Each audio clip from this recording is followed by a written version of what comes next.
What does it take to create a vibrant, thriving life? First, the sad news is that Thoreau was right. Most people are leading quiet lives of desperation, lacking in meaning, fulfillment, and vitality. But we choose more. We choose to create extraordinary lives. And the Art of Vibrant Living show entertains you with inspiration, empowerment, and education to create your life into a masterpiece. It's time. Let's vibe up. Aloha, y'all. Welcome to the show. I am Daniel Aaron, your host. This is the Art of Vibrant Living show. And here's the thing. A vibrant, thriving life does not tend to happen by accident. It takes intention. It takes awareness. For most of us, it takes learning. For a lot of us, it takes reprogramming. And that's what this show is all about, is empowering you to live your most vibrant, thriving life. Because guess what? You feel better. You make the world a better place. We've got an amazing show today. I'm so excited for our guest. I'll tell you about him in a moment. And please know this too. If you are not succeeding at the level you wish, if you're not thriving to the level you wish, if you know there is more, please reach out. I would love to have a conversation with you. Love to support you in a lot of different ways that can happen. So feel free to send me an email, daniel@danielaaron.com, and I would love to connect with you. Now, today's show, Fernando Rojas, amazing guy who is a multi-talented trained body worker, somatic therapist, and brings a whole different level to the concept of body and somatic wisdom and therapy, which has a lot to do with presence. But I'm going to have him share with you more about that himself because he's much more articulate. But it's a great blessing to have someone who's so wise about the body, but also knows a lot more about how the body really works and the impact that has on our lives. So, Fernando, thank you so much for being with us. It is my pleasure. Thank you for the invitation. Yeah, well,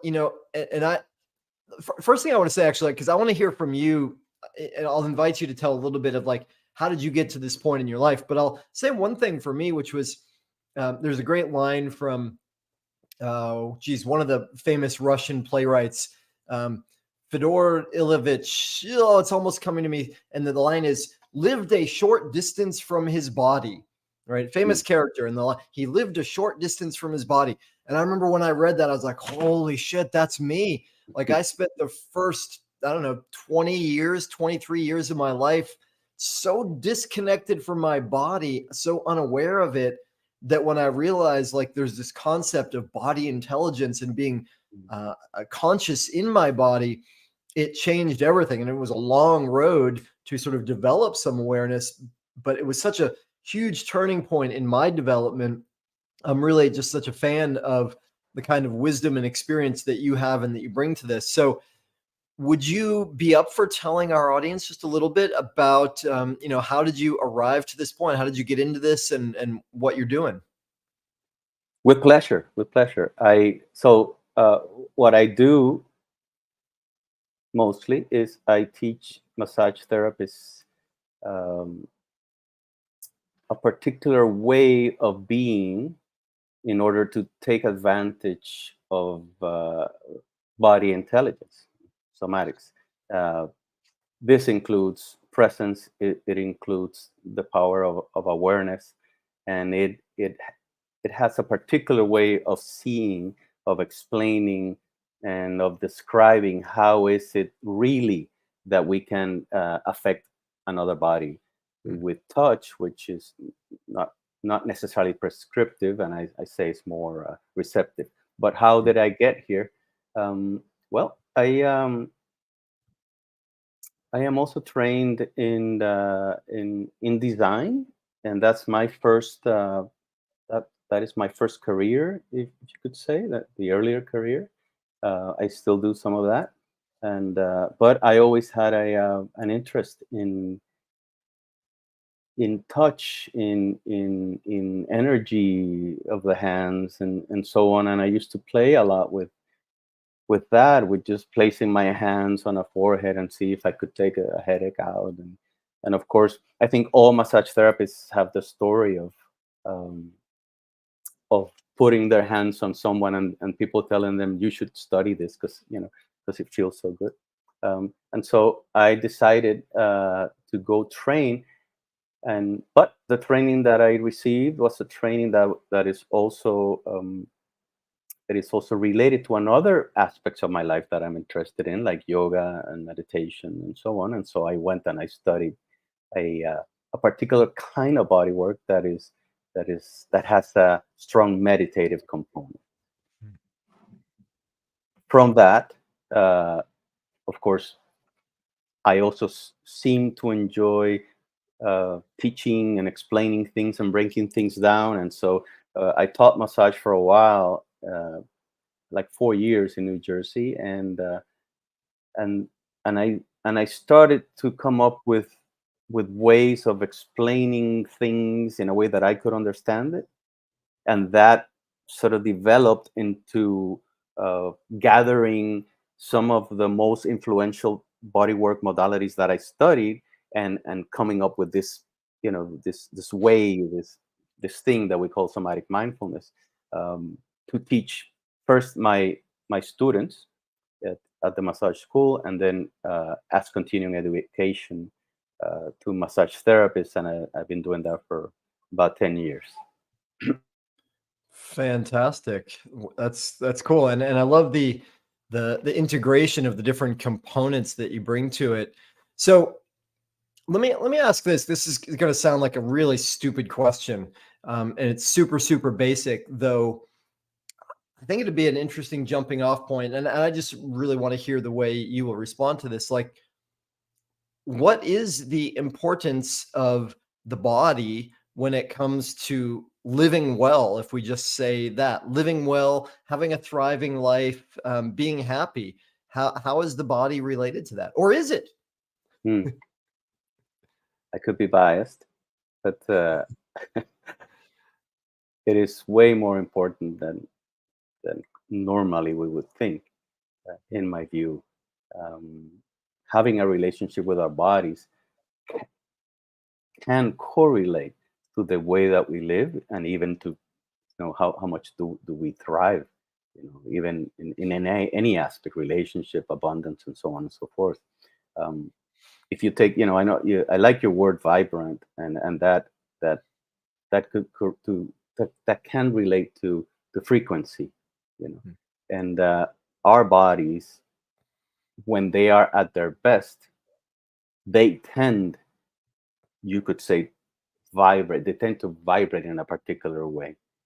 And I think that when all parts of our body are working in the best possible way that they can, then our frequency would be that high, and then our bodies will take a particular swag, if you want to call it that, and also will be attracting to our lives, or we will be clear enough in order to identify opportunities, to have uh, intentional relationships, and so on. So I would say that it would be in it's impossible not to have some meaningful relationship with our bodies, and not thrive. Hmm. I hope I said that right.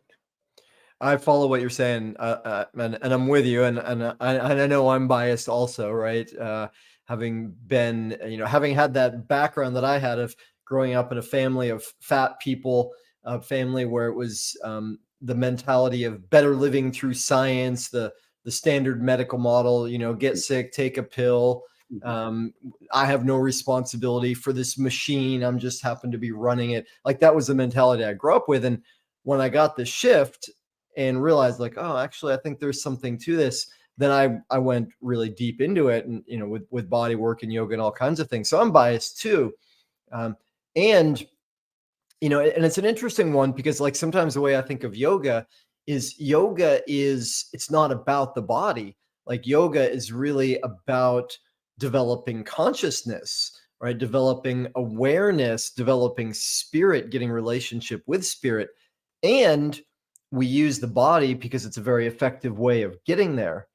And I think about, and I want to get your perspective on this in a second.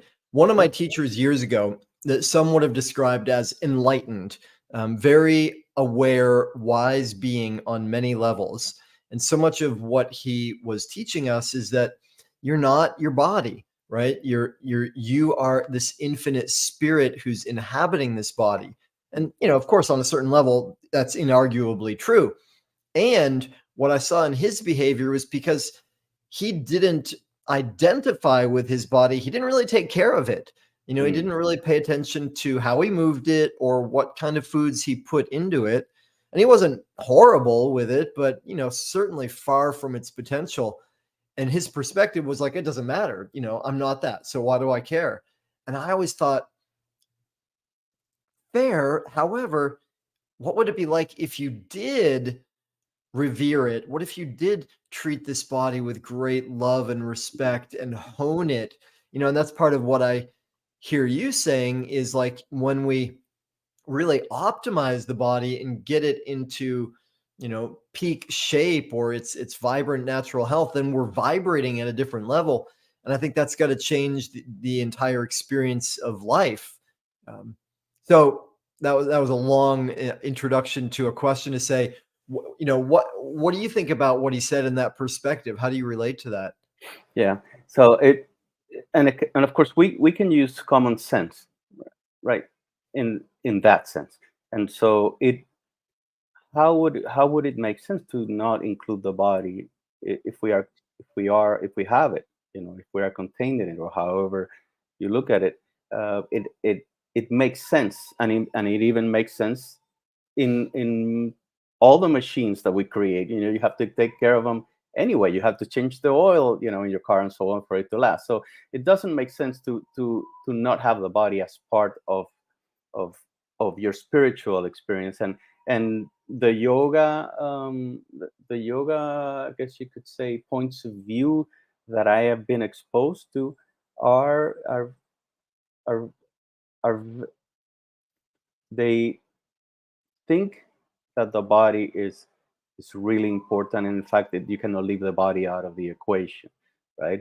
And if you think of yoga, yoga is a way of adopting certain postures that represent certain metaphorical ways of being that you practice as you practice the postures, and that helps you then sort of integrate ways of being so that they can apply to your daily life, like flexibility, balance, strength, right? Mostly is, you could, I mean, it is a simplification of it, but if you practice balance, and if you practice flexibility, and if you practice strength, you can apply those qualities into other aspects of your life. So through your body, you can practice living.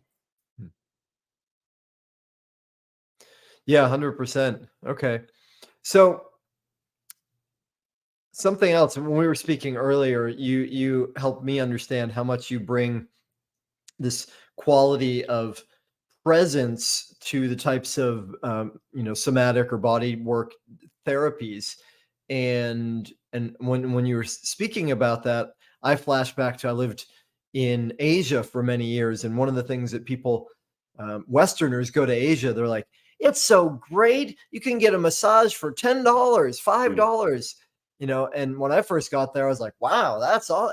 And the number of massages that I walked out on over there before I gave up on them, mostly because I would go in and I'd pay $5 or $10, and a very sweet person was going to massage me, but it always felt like they put their hands on me and then their mind went somewhere else completely.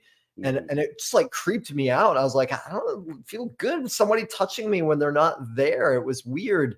And that's a pretty extreme example. But, would you say more about this idea of the quality of presence being maybe as important as the technique? Yes, of course. And I would even go as far as to say that uh, presence is important in all ways that we touch and interact with other people, not for particular ways of touching, right? And Mhm. so, and perhaps if you don't mind, I'll say something that's important to say, right? I played with the idea, and now, later on in my life, I've come to find out that it is scientifically sort of suggested that when you make someone's day better, you receive some benefit from that, Mm. right? And so it is interesting that it is through service that we can feel really that we're living meaningful lives. And so, in the aspect of relating to another person, and specifically through touch, and the touch that I'm talking about is therapeutic touch, this is a great opportunity to continue to hone that possibility of of filling my happiness bank by making someone's day better every time that I interact with them, right? And so this, of course, this applies to any interaction that we have in life, but specifically with touch. What science now suggests and supports, and what I teach, is that through a way of being, and especially a way of being that is at minimum mindful, Mm. and a simpler word would be curious, Mm. exploratory, check-ins. Hey, let me just objectively look at what this looks like, what this feels like, right? That is already healthy. If you add to that a quality of being, right, like compassion or love or bliss, and you attend to what the sensations of that are in your body. And an interesting question that we play with in our workshops is, what does love actually feel in you? Like, if you think of someone that you love, what does that actually feel in you? Because it's different that I ask you, do you love your mom or your child? And you're going to say, of course I do, right? But have you actually sat down and said, what does that feel in me? How does that feel in me? Where do I feel it? Does it move? Does it go from here to there? Because any experience that we have has a sensation component to it. There's no way of avoiding that, right? And so if I am able to play with that and to become good at embodying these sensations, and when I am in the presence of someone, and then of course when I go and touch someone, immediately what I am bringing to that equation is that. So of course, if I'm distracted, you're going to feel that I'm not interested. If Mm. I am mindful, at least you feel heard, your body feels heard, right? Because not everybody gets a full hour or 90 minutes of attention just to them, right? And on top of that, if you play with these qualities, and I'm just going to put them all under love, I feel love, and then I have my hands on someone, it I am going to say it has the potential of many interesting things happening. And in every one of my classes, I do an exercise that is like that, sort of like I explained to you, when I guide all of us into feeling love, and then playing with a foot. Really, we call it love the foot. Mm. And we have seen, and on every workshop, we get really incredible results in different ways. Like parts of the body that all of a sudden don't hurt, or swelling that comes down, or I had this pain for 10 years, and I don't feel it anymore, and stuff like that, right? So it's really interesting what's happening now, and this is anyway, science supported, right? It's something that I'm inventing. But I guess the gist of it, the way to summarize it is, it is probably a good idea to make someone's day better, because it's going to be good for you, for your health, and for your happiness. And a good way of doing that is to, at minimum, be mindful, be really interested in what someone is telling you, at minimum. And if you can practice playing with qualities of being, sensing, and you don't have to think about them, think about someone you love, think of your cat. What do I feel when I feel what I feel for them? Mm. And that is actually, I say that it's like taking medicine. And so all that I said has nothing to do with I am going to use technique number 132 for that thing that I identified on your shoulder that it's called this, right? It has nothing to do with that. And yet, the possibility of just being in a particular way and putting your hands on someone or hugging someone for that matter, or on a handshake, right? Or putting your arm around someone, you know, in any of those contexts, what you bring to the table or to the interaction is actually something that can be good for them and good for you. Beautiful. Mm. Well, it's what what you spoke of just now reminds me of the Beatles. In the end, the love you take is equal to the love you make, right? Mm. It's, Mm. what you give out is what you get back, what you feel instantly. And as you said that, it occurred to me in a new way. And so I'm going to reflect this back just before we go on and see if it lines up with what you're saying. Like one of the things that we know well when it comes to studying consciousness, and I talk about a lot when I lead breath work, is this principle called entrainment, which simply means that any two bodies or energies that are in proximity, they're at different vibrations. When they come into proximity, they align to the same vibration, right? And so part of what I hear you saying is, as a practitioner or a therapist, if the practitioner or therapist brings themselves to sort of an exalted emotion, to a beautiful state, to a higher vibration, right, then automatically that's going to be affecting the rest of the world. Yeah. And yet, in some ways, maybe even more so when it comes to physical touch, because that's a way that the transmission is stronger, or the entrainment has got to be more direct or happen more quickly, with the touch. Does that make Yeah. sense? That makes sense. And that illustration that you made of frequencies balancing each other is the easiest way to understand it, in my view. Um, you talk about the Beatles, and we've been saying these things sort of lightly for forever, but now science supports it.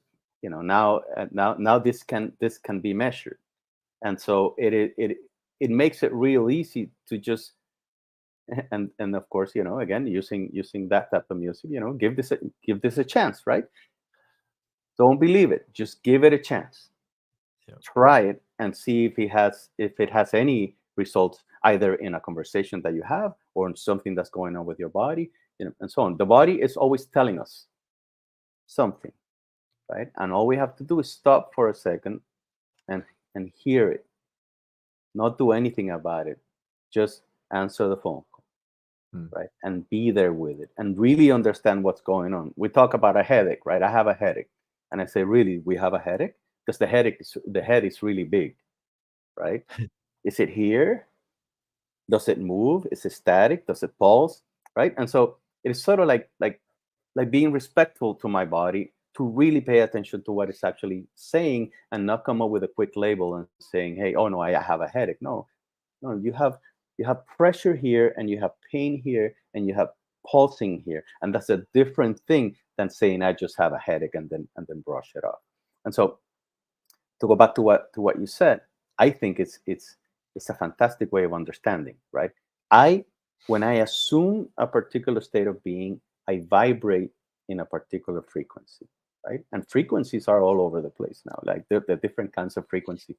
The music that you can hear that enervates a certain frequency in you, and helps you with this or helps you with that.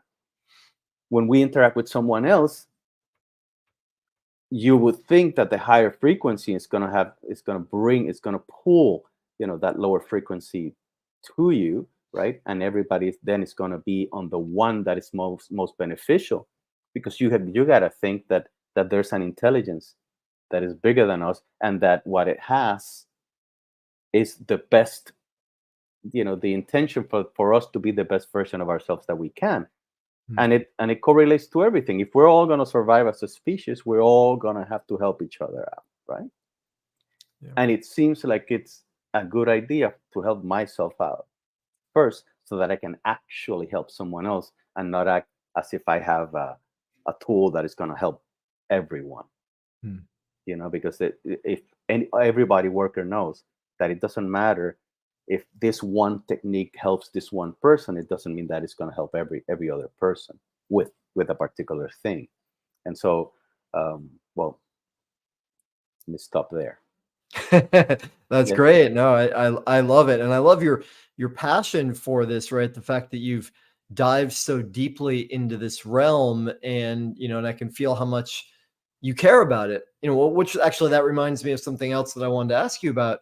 Um, because we were speaking earlier about Osho, right? And one of the modalities that you've encountered and you bring forward is this Osho rebalancing.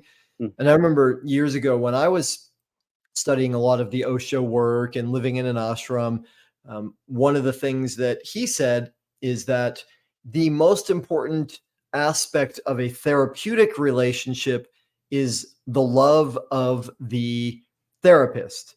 Now, and he was speaking in that context about the kind of emotional, psychological, psychic, spiritual therapies, not so much the physical in that context.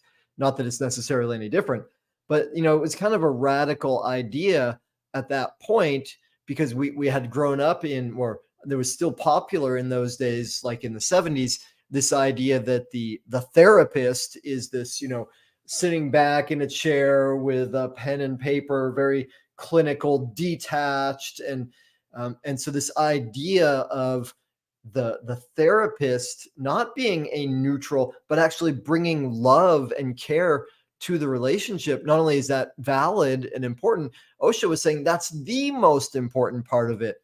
And that's a little bit of the flavor I hear you speaking of in a sense here. Am I hearing you accurately?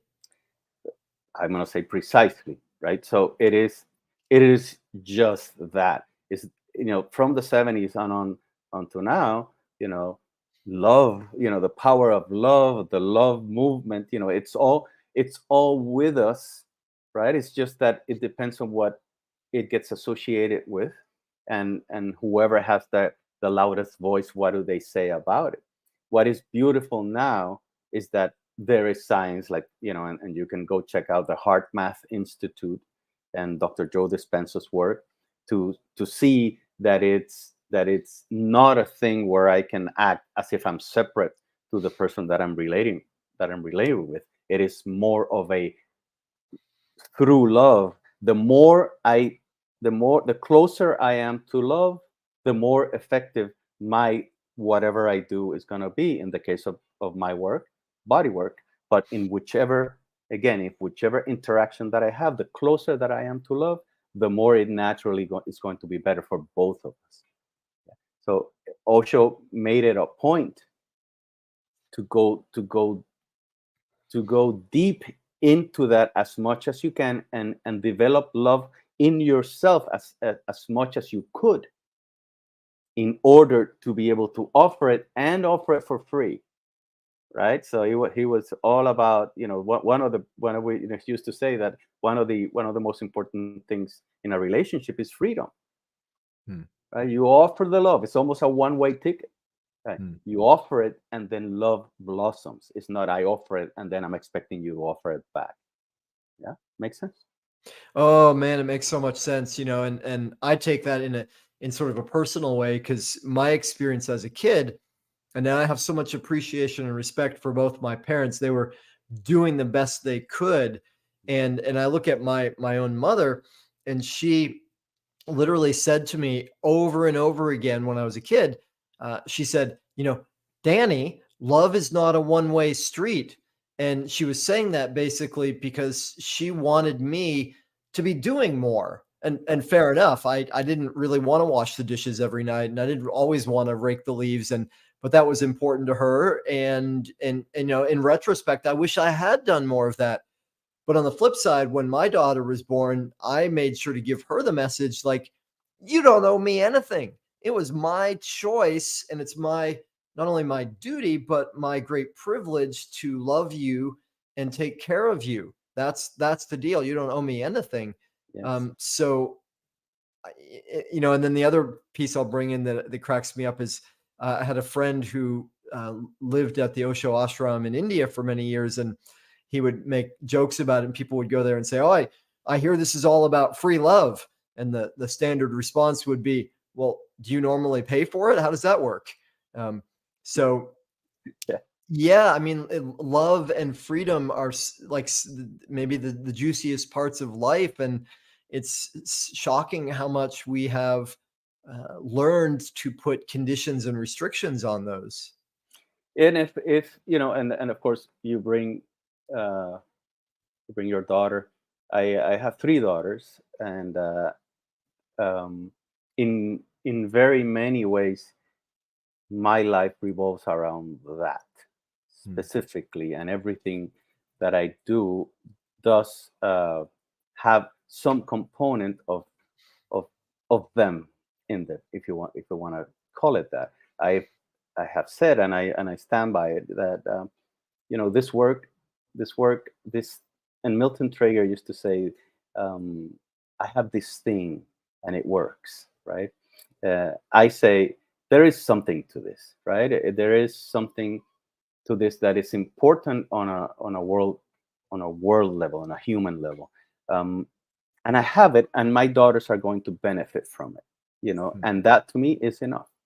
But if you're going to talk about meaning, and ways to put something in the happiness bank, um, I have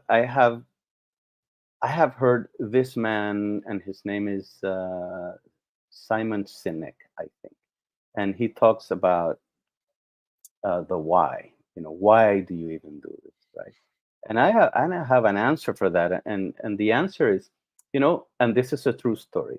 The answer is, there is a mom therapist out there right now that was with me in a class maybe a year ago, 2 years ago or so, and she has now today a daughter that has a condition that she has to deal with chronic pain all the time. And I have never met this daughter, but this mom therapist, she spent one day with me in a class, and she went home and she didn't say anything. She went home and she played with some of these things with her daughter. Right when she came back the second day, she received a message from her daughter that uh, she had um, spent the better part of the morning with no pain, right? Which is very strange for them, right? And I sit with that, and I think about ripples, right? Because you know, if you think about it, because we played with these concepts, someone went and took it seriously, and then did something meaningful for themselves. And then there's a girl today that is not in so much pain as she was, prior to her mom being exposed to it, right? And so that's my why, and that's one, and that's enough. If I could, if 100,000 people, are exposed to it, then fantastic, right? But that is important to keep in mind, right? That keeping a certain purpose that has to do with making someone else's day better in some way will actually help that whatever it is that you're doing sort of flowers by itself. And that has been the experience of how this has moved uh, by itself, no business plan. Yeah. Well, that's beautiful, and I note and appreciate that this theme keeps weaving through what you speak about, which is the idea of making people's day better, making their lives better. And and we know so much more now about how do I want to say it? About, well, say the nervous system, if we just put it that way, and Mm. because we have, right, more stress and more acute stress conditions in the world right now than ever before. And so, it's pretty much common language in the world that if we're not effectively managing stress, and we have so much stimulation all the time, we're getting our nervous system bombarded, and people are not able to get out of fight or flight or survival mode. And so their body's in breaking down, and they're not getting rest and recuperation. Their digestion isn't working so well, and their parasympathetic system's not working so well. And there's billions of dollars of supplements that go into this, and thousands upon thousands of hours of people paying attention to sleep labs and sleep podcasts and all of this. And, in some way, what you're speaking of to me is the great shortcut to dealing with stress and getting out of the sympathetic stress zone, which is get over ourselves for a minute and pay attention to someone else, right? Because when we do that, if we just put our attention on someone else, it tells us on a subconscious level, hey, I must be okay. It can't be that bad if I can pay attention over here for a minute. And immediately our system starts to relax. That's right. right. Does that make sense? That makes sense. And I say to whomever is listening to this, try it. Just try it. I say, with care and respect, I say that stress or chronic stress, all the way to trauma and PTSD, are a result of intelligence. They're not a problem. Right? They're not. This is adaptive intelligence. This is the way that we were designed. All we have to do is to find a way to talk to our subconscious, which is the one that and I have and I'll say just really quickly, I have sort of like a framework around that, right? You can talk about the subconscious and about the unconscious. I don't remember and I didn't come up with that. I heard it somewhere, but I don't remember who it was. But when I do remember, I will gladly give credit. But the subconscious and the unconscious, you can view them as two different things. You can view the unconscious as sort of the operating system. Yeah, the one that says that the sun is going to come out at the right time every day, and if you eat an apple, it's going to become you in 4 hours, and your heart is beating, and it's just going to beat until it stops, right? So, and most of us are born, and we end up on our, standing up on our two legs, and it takes us a couple of years, and it takes a horse 4 minutes, right? So that's the intelligence of everything. Yeah, and then you have the subconscious. The subconscious, you could say, is like software on the operating system. Yeah, and that is adaptive intelligence. That's the one that helps us manage whichever environment we are in, and it is designed to keep us alive, right? And I have heard many people say, the brain is not made to make us happy; it's made to make us alive, right? And so the way that the system works is that it's going to retain what it thinks we need for us to survive. And if we learn to talk to the subconscious, where the template of everything that we've experienced in our lives is stored, and we don't view it as having things that are a problem that I have to get rid of. It's just everything that I live is going to stay with me forever. What I need to work with is the automatic reaction that the body is going to take whenever I'm triggered. Because this is such good intelligence that, for example, if a tiger is coming to eat me, and I sit down and I say, well, I'm just gonna, check out the situation, and I'm just gonna see, oh, it's coming, it's about 2 seconds from me, I'm dead, right? So my body is designed to make me start running before I can think about it. That makes sense? And this has been proven with snakes. Like, we make decisions before we consciously know that we made the decision. This has already been proven. And so it is important for me to start running before I can think about it. Right? So that's how I am designed. So if I have an experience that every time it's triggered, my body engages in a particular way, or I run, or I get fearful, or I cry, or I curl into a ball, and depending how big the experience it was, it'll be a stronger reaction. I am never gonna really forget that, and that's always gonna be a sad experience. But I can work with the subconscious so that whenever I remember it, it doesn't take over my body. And the way to do that is to bring in, as the the body keeps the score book says, to bring in new embodied experiences that help the body place itself in space and time. If that makes sense, I feel like I was rambling. No, it makes good sense, and I love the idea that you're bringing forward that, right, these natural survival mechanisms, right, the way we respond to threats, and even the results, that it's not something that we have to castigate or put down or say is wrong.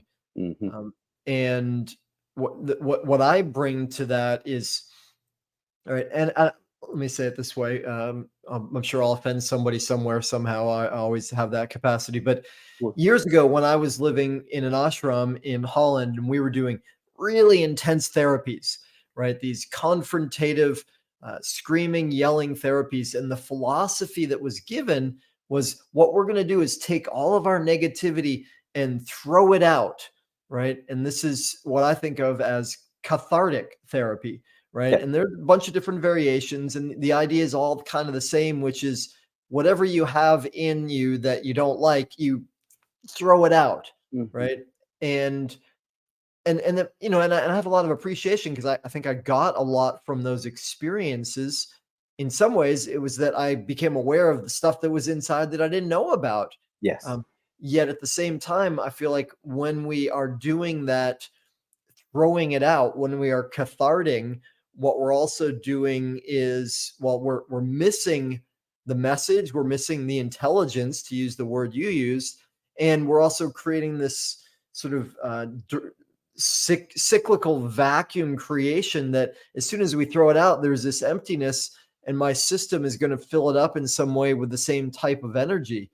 Hmm. So as my own work has evolved, I'm less a fan of the cathartic therapies, and believe that that we don't need that necessarily, and that maybe it's not the most useful. Hmm. Um, Hmm. does that make sense? It does, and then how would I approach it, right? Because there is value in catharsis. It's just that you could say, if mindful awareness of something is our currency, and we consider and give this a chance that there's power in mindful awareness, catharsis is going to force that awareness, and Mm, so there will be a component of awareness which will be useful. But often, a more loving way of approaching our whatever is going on with ourselves, and at least a curious way of doing it, does the same thing without it having to be a forceful relationship, right? mm, Recognition of what's going on, and especially where it's happening in my body, is the point. And the way that I can explain that better is like this. I have a client that comes in, and they are, and I say this lovingly, they are experts in the accident that they had in their car, which have caused them to experience whiplash. Okay, so they are experts in that. But what I am interested in them being interested in, is what's going on with your body now. mm, So you're already an expert in the story of whiplash, and the story that no other therapist has been able to deal with your whiplash, and so on. But what I am interested is making you look. I often say, when I make you look, I've done my job. And the way to make you look is to say, okay, whiplash. All right, great. Where do you feel what? Right? And you can help your client or your friend create a map of what's actually going on in their body, apart from the subjective emotion that is attached to it. or the story. Let's just call it the story. Mm. Yes, there's whiplash, or there's the boss that is being an ass to me, or the person that I had a problem, a relationship problem with. Let's embrace that and say, okay, that's great, but let's go to your body. Where are you feeling, and what is it that you're feeling, and where, right? And so if we help our clients or our friends say, okay, I am feeling it here, and it's like I said before with a headache, I feel pressure over here in my belly, and I feel it pressure down towards my ribs and so on. That's answering the call. Your body's calling, you answer the call by acknowledging what is actually going on. And that is the therapy. That simple thing. It's just that it's so simple, right? That we just have to give it a chance and try it, right? And so I often in my classes say, humor me. Just humor me, for these next 2 days, and then you can make your own conclusions later. Yeah, beautiful. Well, part of what I hear in you saying that is the philosophy of it's only as good as your experience shows you, right? So Mm. don't believe anything, but try it out. Have the experience of it. Um, and I also think of years ago when I was studying writing, and one of the devices I used a lot in my groups of working with people was sort of play acting or theater type things. And in both of these contexts, there's a truism that I learned many years ago, which is when we become aware of an emotion and express it, it is instantaneously transformative, Mhm. right? And it seems like the more we talk about it, the more I'm seeing this model again of that it's when something, even if we don't have to call it negative, like you're talking about, you can call it a pain or you can call it a sensation, right? Yeah, Let's yeah. just call it something neutral. But when it's there and it doesn't have attention or voice or movement, that's when it becomes, problematic in some way. Yet if we bring awareness to it and maybe voice to it, it's automatically evolving, right? And we could say, well, it's probably there for some reason in the first place. So, we're allowing it to do its job. Yes, yes, yeah, certainly. And think about it this way. Let's just say that, because this applies to even actual pain, right? Mm, And we do work with pain in these ways. Um, it is about placing the body in space and time. If no one tells the body that the hammer is not hitting my finger right this moment, my body is experiencing and defending from the hammer hitting my finger. But if we go to that sensation with awareness, with interest, and we say, oh, okay, so there, look at what's happening. Now, we have a teacher that says there are two kinds of pain. There's the pain of the body repairing itself. mm, And of course, that pain is necessary. And then there's the pain, which is sort of like the emotional, um, automatic judgment of me being upset because I just hit my finger with a hammer, right? mm, And so I continue to relive the thing as I judge what actually happened. But if I just go there and I try to objectivize what's going on, and I say it's pulsing here, is pressure there, is this or is that, the pain that is emotional, we can certainly work with. The mm. pain that is something broken that is fixing, okay, we give it a chance to help itself. There's a technique that is really interesting that anybody can try right now, Mm. or in the near future, when they hit their pinky in the leg of some furniture, because we're all going to have that experience soon enough, right? So that is an awful experience, but it's a good experience to try this. So you hit your pinky, not your pinky, but your little toe. So your what do you call the smallest toe is Yeah, little you can toe? call it pinky toe, little Pinky toe. I'm toe. with you. Pinky toe. Just a very quick joke. And in my classes, I say I say foot fingers when I'm talking about the Ah, Yeah. And that is now a joke, but it used to be just my Spanish coming emerging. But anyway, you hit your pinky toe with some furniture. It's gonna really, really uncomfortable. But what I invite you to do is to bring your pinky toe right to the place where you hit it and Mm. wait. That is called confronting in another philosophy. And you wait, and you wait, and more than likely, the pain is gonna peak, and then it's going to subside. And if you don't break something, it'll go away, and you will only feel it again when you step on it, or move it, or do something with it, because it's still, it's still fixing whatever was not broken, but at least hurt. But the pain that is usually sustained goes away immediately, because you've given you're telling your body, the hitting of my pinky toe to that furniture has finished, Mm. right? We tell them that that's actually finished. So it's a memory. It's a bad memory, but it's not continuing to hurt. It doesn't stay with me just because I paid attention to it. I don't have to pay attention and bring analysis to it. I just have to pay attention. And interestingly enough, what you were saying about enacting, right? Mm. Embodying certain ways of being, the body keeps the score, has that as one of the techniques that they use with veterans with PTSD.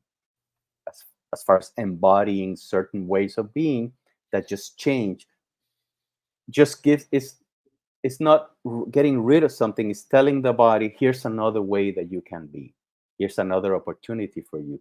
You can I'll give you another one that's easy to understand. Mm. So once you've experienced this, you have choice. You can choose to go home at the end of the day and sit down with your loved one and relive the fact that that your boss is an ass, and that is giving you, this, right? But if you have already felt that your body can be like this and that it can feel light, then Mm. you have a choice. You have a choice to go to the other side of that, the side. So you cannot unsee the fact that I made you look. And so you can choose to go to the feeling of my boss is an ass, but you have a choice to go to the feeling of, what was that feeling that I had when I felt Mm. a particular way? And in our work, we call that recall. Mm. We when we are able to help our client feel differently from what they used to feel, we slowly, softly nudge it for them to verbalize it and see if they say something like, I feel lighter, or I feel softer, or I feel no pain. And then it is my job to give it back to them as a keyword, so that they can attach the experience to it, like Pavlov dogs. You know of that, right? Yep. Pavlov dogs, they give a treat to a dog, ring a bell, they slobber. Same thing. We're doing the same thing with ourselves. Yep. We're saying, I feel lighter, and I have a keyword for that, which is lighter. Mm. And if they're serious about it and they say, what was that sensation that I had when I felt lighter? Your body's going to give you that sensation. Yep. It's just that we become experts in my boss is an ass. Mm. Yeah, because that is the frequency that, you go to the bar and you have a drink. My boss is an ass. My boss is an ass. So I'm an expert in that, right? But you use the same thing, but with the other sensation, then, your body's going to all of a sudden align by itself. I don't have to do something special to help someone to go from this to that. All I have is to see if I can instigate a sensation. Then all of a sudden the body's going to want to do it, just like that. Yeah? So That's awesome. it's not mechanical, right? It's not it's not an elbow in this particular place, and no, I'm offering you a sensation that reminds your body of the other way that you can also be, Yeah. which is the one that it prefers anyway.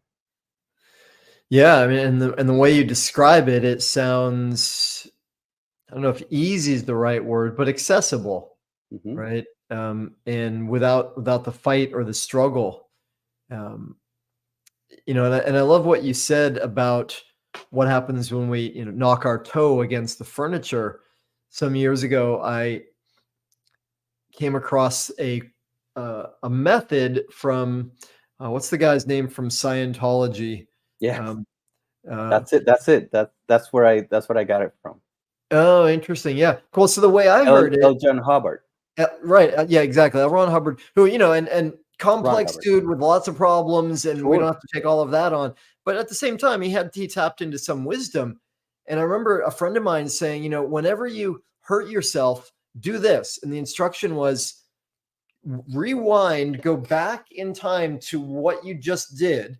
And of course, 90% of the time when I do that, it's because I was not aware in the moment. When I stubbed my toe, I was thinking about something else. And the instruction was to then play it back in slow motion, like go through it in slow motion. I was like, Mm-hmm. all right, I'll try it.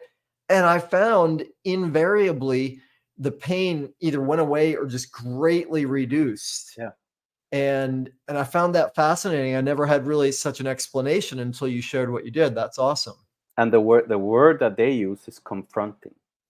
Huh.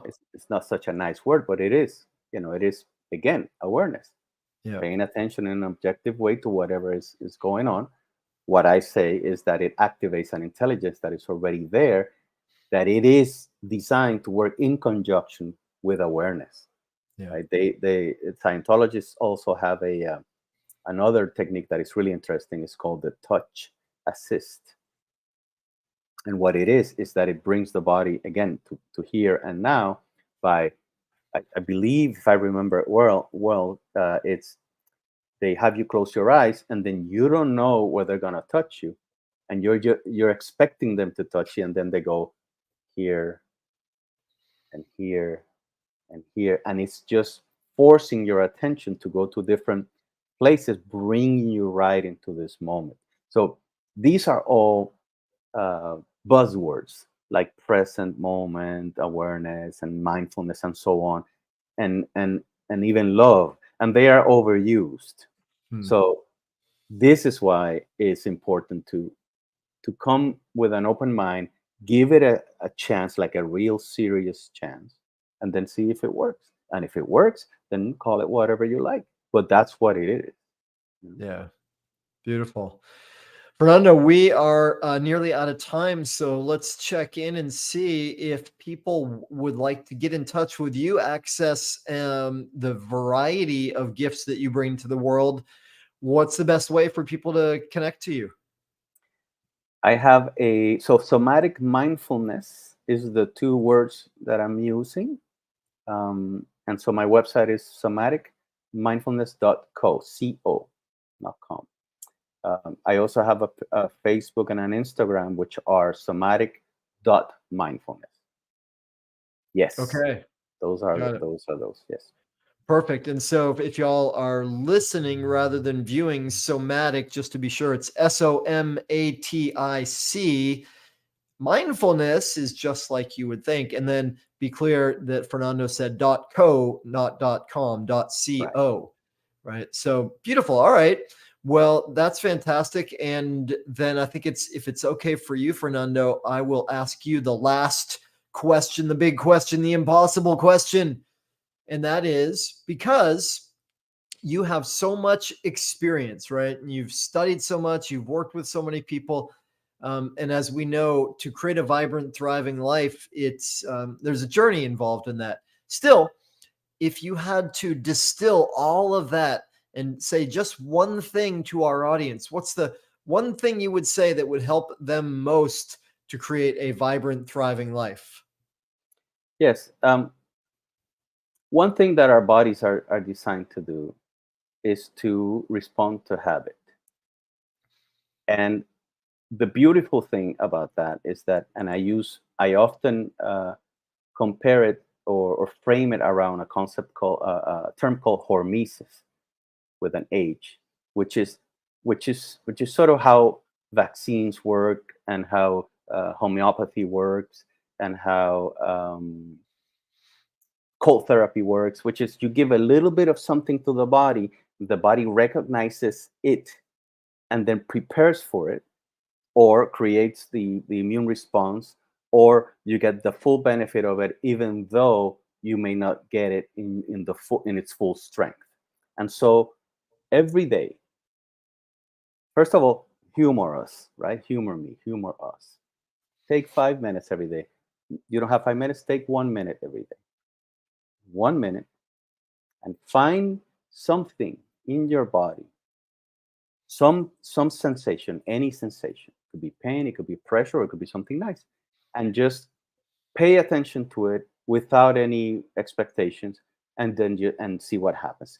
Do it every day for the rest of your life, or at least do it every day for a month, and see if there is any value, if something changes within you. Just because every day you're going to brush your teeth, every day you're going to take a shower, just attach it to something, and then take one moment, and whatever, and call it presence, or call it mindfulness, or call it whatever makes sense to you. But don't worry so much about the analysis of the definition of it. Just take 1 minute and sit with your body and give this concept a chance, that through your body, there's a lot that can happen in your life by only paying attention to whatever your body's telling you. Beautiful. Thank you. I love it. And if you don't have 5 minutes, do 1 minute, right? Yeah. There's always a way.